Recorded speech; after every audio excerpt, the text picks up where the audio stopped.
নমস্কার বন্ধুরা, মা মেয়ের রান্নাঘরে আপনাদের সকলকে জানাই আবারও স্বাগত। বন্ধুরা, আমরা আবারও চলে এসেছি আমাদের রান্নাঘরের নতুন একটা রেসিপি নিয়ে। আমাদের এই রেসিপির ভিডিওটা আপনারা শেষ পর্যন্ত দেখবেন। যদি ভালো লাগে লাইক, শেয়ার ও কমেন্ট করে আমাদের উৎসাহিত করবেন।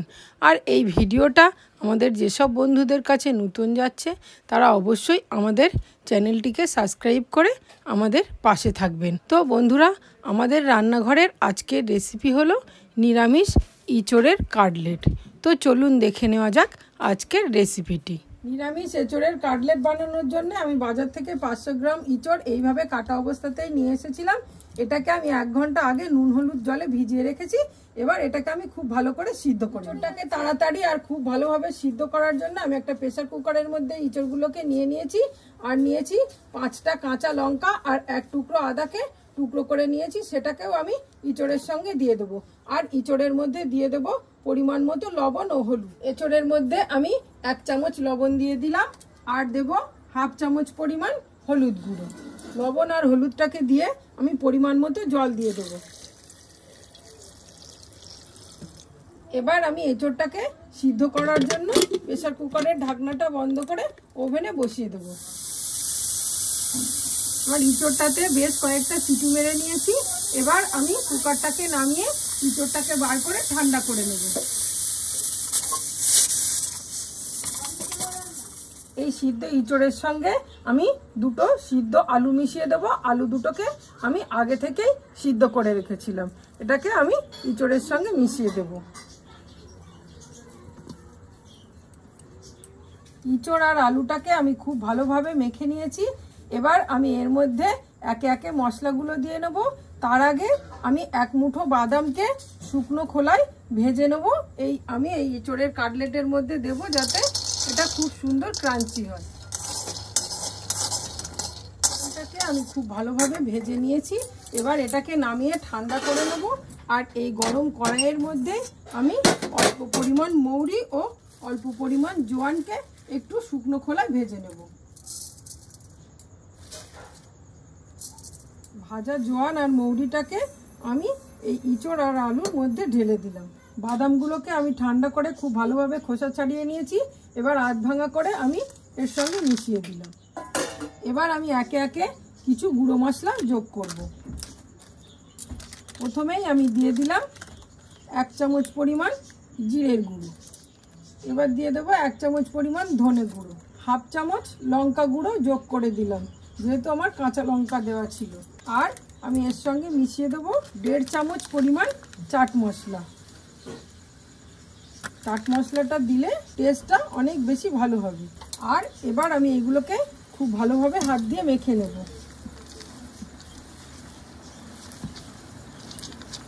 আর যে আদাটা আমি ইঁচড়ের সঙ্গে সিদ্ধ করে রেখেছিলাম সেটাকে আমি তুলে গ্রেট করে রেখেছি, সেটাকেও আমি এর সঙ্গে মিশিয়ে দিলাম।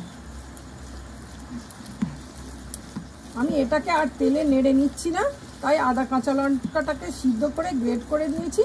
আপনারা চাইলে এটাকে তেলে নেড়েও ঠান্ডা করে কাটলেটের শেপ দিয়ে নিতে পারেন। মশলাগুলো আমার সব ভালোভাবে মাখানো হয়ে গেছে। এবার আমি এতে স্বাদ মতো লবণ যোগ করে দিলাম আর দেব স্বাদ মতো চিনি।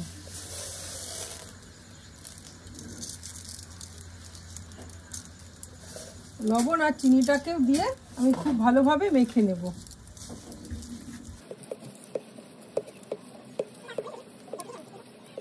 আমি ডোটাকে চেক করে দেখেছি, ঝাল একটু কম আছে, তাই সবশেষে আমি এর মধ্যে 1 চামচ গোলমরিচ গুঁড়ো যোগ করে দিলাম। গোলমরিচ গুঁড়োটাকে দিয়ে আমি খুব ভালোভাবে এর সঙ্গে মিশিয়ে নিলাম।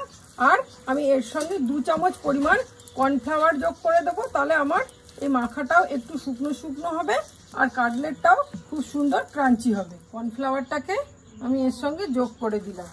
কর্নফ্লাওয়ারটাও দিয়ে আমি খুব ভালোভাবে মেখে নেব। সবশেষে এর স্বাদ বাড়ানোর জন্য আমি এর মধ্যে যোগ করে দেব একটা পাতিলেবুর রস।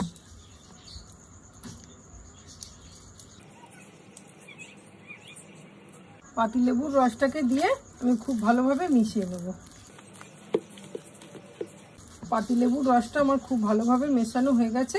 এবার আমি কাটলেটের আকারে শেপ দিয়ে নেব। ইঁচড় আর আলুর মিশ্রণটা থেকে এইভাবে ডো বানিয়ে নিয়েছি, যাতে আমার প্রত্যেকটা কাটলেটের শেপ এক সমান আছে। এবার আমি একটা করে ডো নিয়ে কাটলেটের আকারে শেপ দিয়ে নেব। আমি একটা পেপারের মধ্যে এখানে অল্প পরিমাণ তেল মাখিয়ে নিয়েছি। এবার আমি একটা করে ডো দিয়ে এইভাবে চাপ দিয়ে নেব।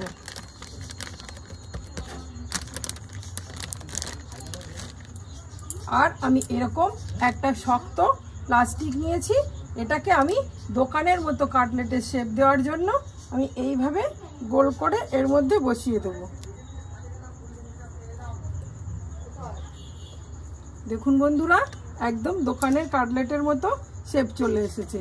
এইভাবে আমি প্রত্যেকটাকে কাটলেটের আকারে শেপ দিয়ে নেব। আমার এঁচড়ের সবগুলো ডো থেকে কাটলেটের শেপ দেওয়া হয়ে গেছে। এবার আমি এগুলোকে একে একে ব্রেড গামের মধ্যে গড়িয়ে নেব।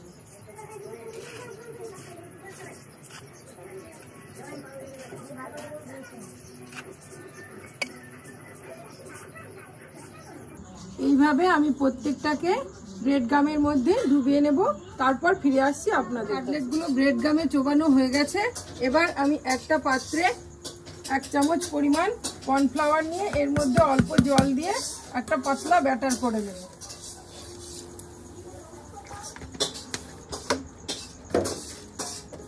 এর মধ্যে আমি খুব সামান্য পরিমাণ লবণ দিয়ে দেব, দিয়ে আমি ব্যাটারটাকে খুব ভালোভাবে গুলিয়ে নেব।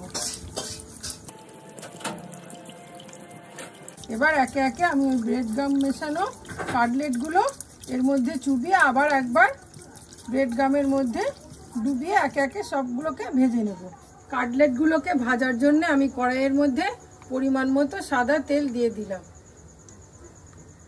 আমি কাটলেটটাকে কর্নফ্লাওয়ারের মধ্যে চুবিয়ে ব্রেড গামে আবার একবার গড়িয়ে নেব।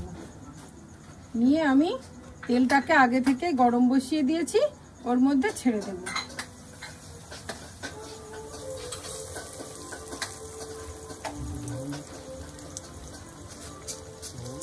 কাটলেটগুলো এক পিঠ ভাজা হয়ে গেছে।